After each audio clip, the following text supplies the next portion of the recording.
உச்சத்தை தொட்ட தங்க விலை. மீட்க முடியாத அடகு நகையை விற்பதற்கு இதுவே சரியான நேரம். இனியும் யோசிக்காதீங்க. உங்க தங்க நகைய அதிக விலைக்கு விற்க சிறந்த வழி பிரைம் கோல்ட் ஹப் 9840551787. தமிழர்களின் நம்பர் 1 சாய்ஸ் தமிழ் மேட்ரிமோனி. சனியை பிரீத்தி செய்யக்கூடிய மிகப்பெரிய ஒரு மூலிகை, சனியுடைய ஆதிக்கத்தை குறைக்கக்கூடிய மூலிகை எதுனா நல்லெண்ணெய். தலைவலியா இருக்கட்டும், உடல் வலியா இருக்கட்டும், காய்ச்சலா இருக்கட்டும், புற்றுநோயா இருக்கட்டும், நீங்க வழிபட வேண்டிய தெய்வம் வாராகி. இன்னைக்கு உலகத்தில் இருக்கக்கூடிய பெஸ்ட் டாக்டர், பெஸ்ட் மருந்து, பெஸ்ட் சயின்டிபிக் சிஸ்டம் எதெல்லாம் குணப்படுத்த முடியாதுன்னு சொல்லுதோ அதை குணப்படுத்தக்கூடிய சக்தி முருகனிடம். சக்கரங்களிலிருந்து தோஷங்கள் வரை முன்னிலிருந்து பின்னாக, பின்னிலிருந்து முன்னாக ஆற்றலாக கொடுக்கக்கூடிய சக்தி தான் இன்றைக்கு முருகனை வழிபடும் போது நமக்கு கிடைக்கக்கூடிய சக்தி. இன்னைக்கு நீங்க உங்களோட வாத பித்த கபத்திலிருந்து உங்களோட 7 சக்கரங்களை உங்களால சக்தி ஓட்டத்தை சீரா வச்சுக்க முடியும்னா உங்களுக்கு வயதே ஆகாது. நமக்கு ஏற்படுகின்ற சிரமங்கள் மட்டும் இல்லை, நமக்கு ஏற்படுகின்ற நோய்களை தீர்க்கக்கூடிய ஒரு சயின்ஸ்க்கு தான் இன்றைக்கு ஜெமாலஜி பேர். ஆதன் ஆன்மீகம் நேயர்களுக்கு வணக்கம். நான் உங்கள் அனுக்ஷா சுவாமிநாதன். நம்மளோட போன வீடியோவில் டாக்டர் கௌதமன் என்னென்ன பாவங்களுக்கு என்ன மாதிரியான நோய்கள் வந்திருக்குன்னு கருட புராணத்தை பற்றி நம்ம பேசியிருந்தோம். இந்த வாட்டி என்னென்ன நோய்களுக்கு என்னென்ன தெய்வத்தை வழிபட்டா அதுக்கான தீர்வு நம்மளுக்கு கிடைக்கும்ன்றதை பற்றி இன்னைக்கு பேச போகிறோம். ஸோ அவர்கிட்ட கேட்டு என்ன மாதிரியான நோய்களுக்கு என்ன மாதிரியான கடவுளை நம்ம வேண்டணும் அப்படின்றத கேட்டுக்கலாம் வாங்க. வணக்கம் சார். வணக்கம். எப்படி சார் இருக்கீங்க? நல்லா இருக்கும், தேங்க்யூ. ஸோ இந்த நோய்கள் இதுக்கான தீர்வு நம்மளுக்கு எப்பயாவது ரொம்ப உடம்பு முடியாமல் வந்தாலே நம்ம அந்த மெடிகேஷன் இதெல்லாம் தாண்டி நம்மளோட அட்மோஸ்ட் ஃபெய்த் போகிறது கடவுள்கிட்ட தான். ஸோ என்ன மாதிரியான நோய்கள் என்ன மாதிரியான கடவுள்கிட்ட வேணும்னா நம்மளுக்கு அதுக்கான தீர்வு கிடைக்குன்ற மாதிரி ஏதாவது ஒரு விஷயம் இருக்கா சார்? பொதுவாகவே இன்னைக்கு நோய்கள் ஏற்படுவதற்கே 3 காரணங்கள். ஒன்று ஆத்தியாத்மிகம், ஆதி பௌதிகம், ஆதி தெய்வீகம் அப்படின்னு சொல்லுவோம். ஆதி ஆத்மிகம் அப்படிங்கிறது நம்ம உடம்புல நோய் ஏற்படுவதற்கு நம்மளோட லைஃப் ஸ்டைல், நம்மளுடைய வழிமுறைகள், வாழ்வியல் முறைகள் மூலம் நமக்கு நோய் ஏற்படுறது. இது பொதுவாகவே நம்ம உடம்பை நம்மளே கெடுத்துக்கிறதுன்னு சொல்லுவோம் இல்லையா, அது. ரெண்டாவது ஆதி பௌதிகம்னு சொல்லுவோம். ஒரு கிளைமேட் சேஞ்ச் ஆகிறது, இல்லை ஒரு இன்ஃபெக்ஷன் வருது. இப்போ கோவிட்லாம் ஆதி பௌதிகமாக வருது. இந்த ஆதி தெய்வீகம் அப்படிங்கிறது முழுக்க முழுக்க ஸ்பிரிச்சுவல் ரீசன்னு சொல்லுவோம். பல நூறு ஜென்மங்களாக நம்ம கொண்டு வந்திருக்கக்கூடிய பாப புண்ணியங்கள் தான் இந்த ஜென்மத்தில் நம்முடைய கடமைகளாக, நம்முடைய வெளிப்பாடாக இருக்கிறத பார்க்கணும்.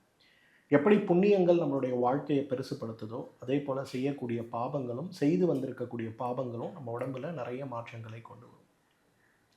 நம்ம வாழ்க்கையில் பார்ப்போம், ஒரே ஃபேமிலியில் 4 பேர் இருப்பாங்க. 3 பேர் ரொம்ப நல்லா இருப்பாங்க, எஜுகேஷன் வைஸ், ஃபினான்ஷியலாக, வாழ்க்கையில் மகிழ்ச்சி, குழந்தை குட்டி எல்லாமே இருக்கும். ஆனால் ஒருத்தரை மட்டும் நம்ம பார்ப்போம், அவருக்கு ஒரு ஸ்கின் ப்ராப்ளம் இருக்கும், இல்லை ஏர்லி டயபெட்டிஸ் இருக்கும், இல்லை புற்றுநோய் இருக்கும்.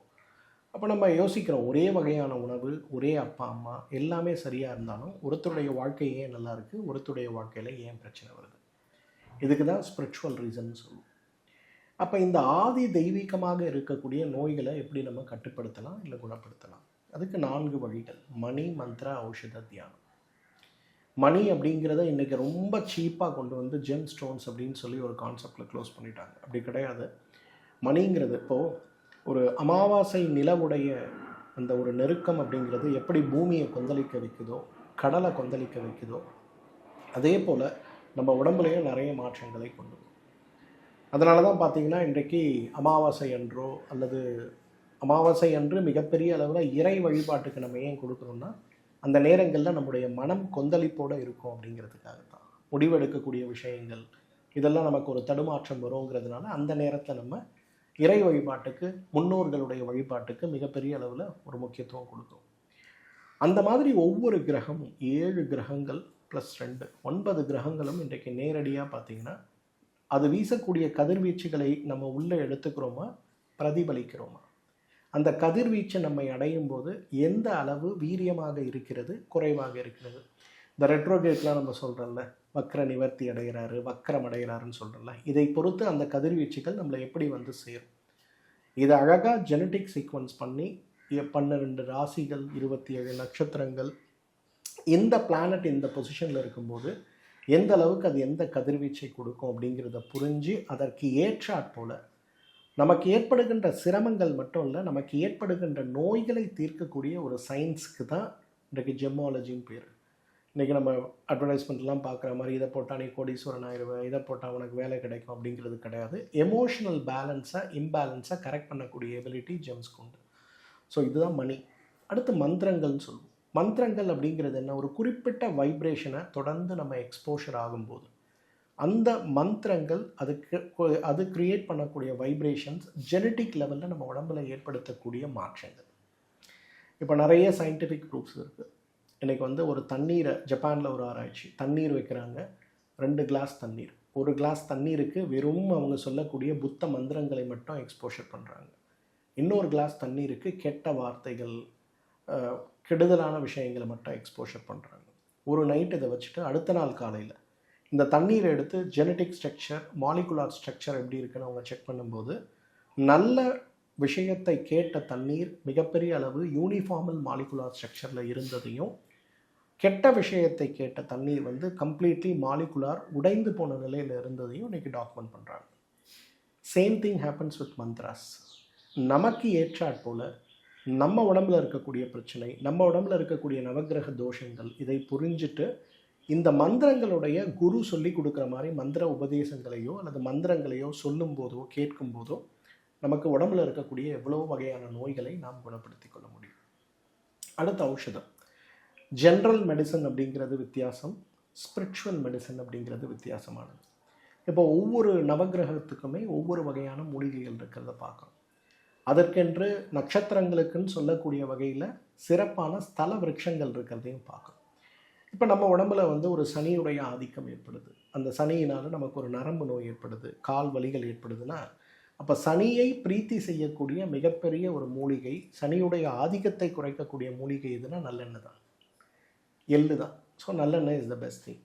அப்போது யாரோ ஒருத்தருக்கு வந்து சனியுடைய ஆதிக்கத்தால் ஒரு நோயில் போராடிட்டு இருக்காரு அப்படின்னும் போது வழக்கமாக கொடுக்கக்கூடிய மருந்துகளை விட இந்த கிரகாச்சாரங்கள் எப்படி இருக்குன்னு பார்த்து அதற்கென்று ட்ரக் ஆஃப் சாய்ஸ் எடுத்து கொடுக்கும்போது அவங்களுடைய குணம் ரொம்ப வேகமாக நடக்கிறத பார்க்க முடியும்.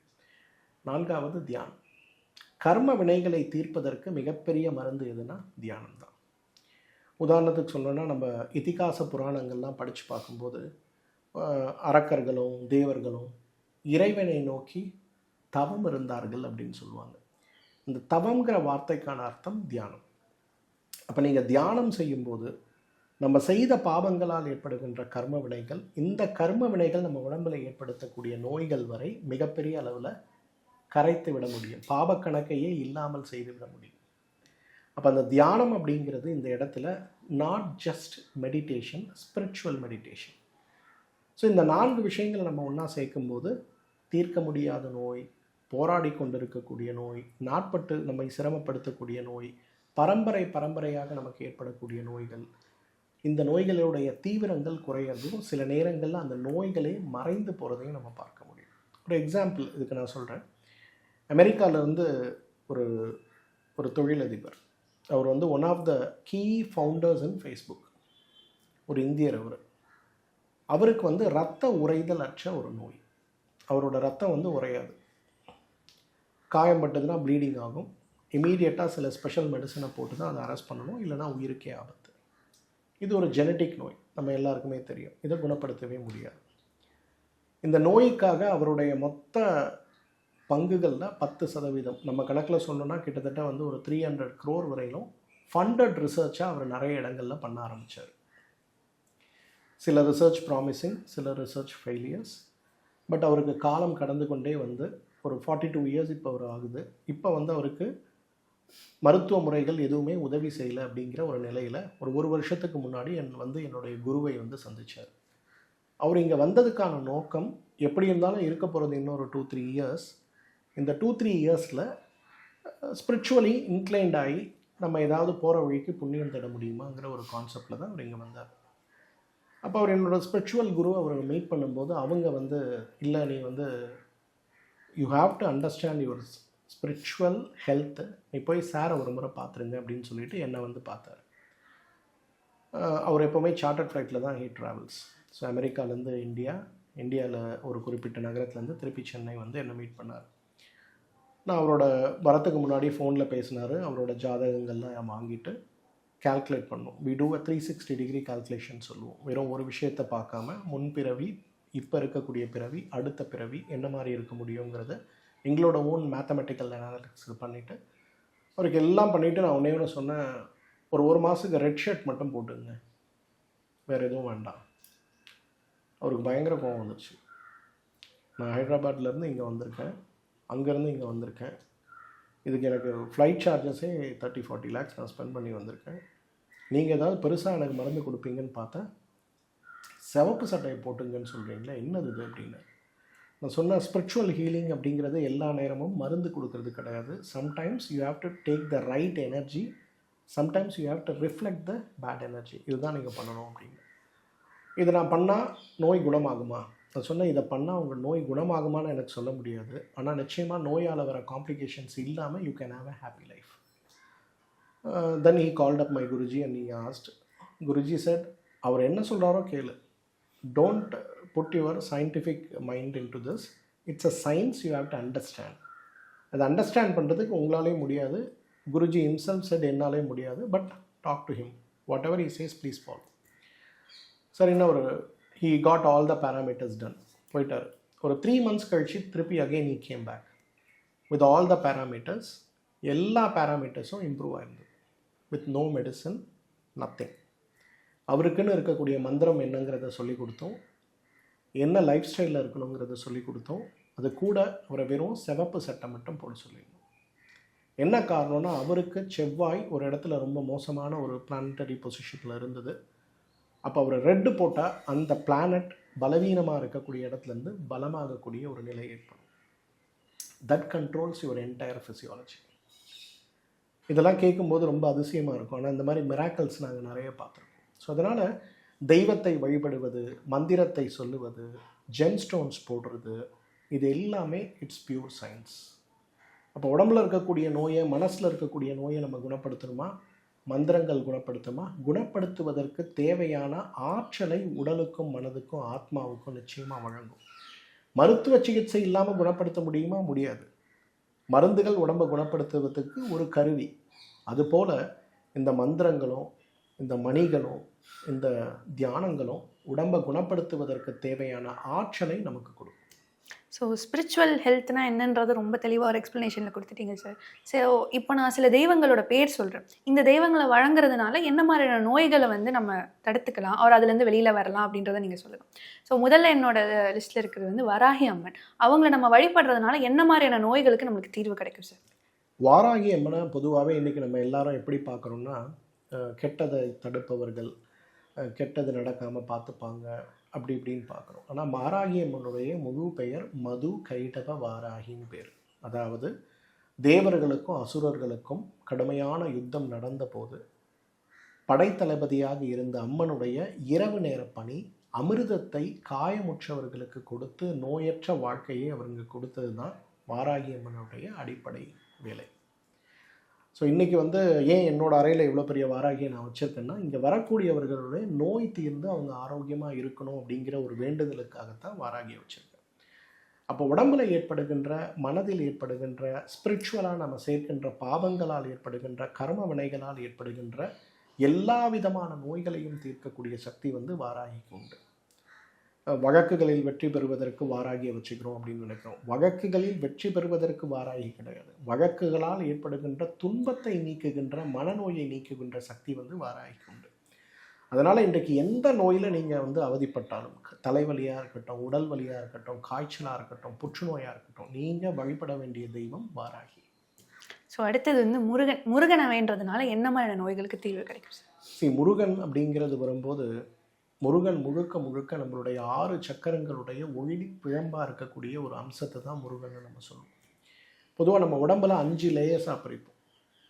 முதல்ல வாதம், பித்தம், கபம்னு சொல்லக்கூடிய 3 தோஷங்கள். அடுத்து 7 தாதுக்கள், அதாவது செரிமான மண்டலம், இரத்த மண்டலம், தசை மண்டலம், கொழுப்பு மண்டலம், எலும்பு மண்டலம், எலும்பு மஜ்ஜை மண்டலம், இனப்பெருக்க மண்டலம். அடுத்து வருவது 5 அவயங்கள், அதாவது நம்மளுடைய ஆற்றல் மையங்கள்னு நம்ம சொல்லுவோம். அன்னமய கோஷம், பிராணமய கோஷம், மனோமய கோஷம், விஞ்ஞானமய கோஷம், ஆனந்தமய கோஷம். 5 விஷயங்கள். அடுத்து வருவது நம்ம உடம்பில் இருக்கக்கூடிய வர்மங்கள், 108 வர்மங்கள்.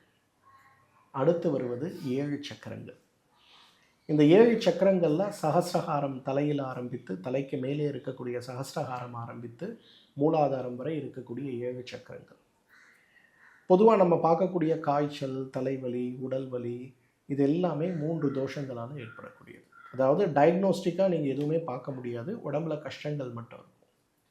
2வது திசுக்களில் ஏற்படுகின்ற மாற்றங்களால் ஏற்படுவது. நீங்கள் சாதாரணமாக பார்க்கக்கூடிய புற்றுநோயிலிருந்து இன்றைக்கு மூட்டுகளுடைய தேய்மானம் வரை ஏற்படக்கூடியது. இது எல்லாமே இன்றைக்கு இந்த 7 தாதுக்களில் ஏற்படுகின்ற மாற்றங்கள்.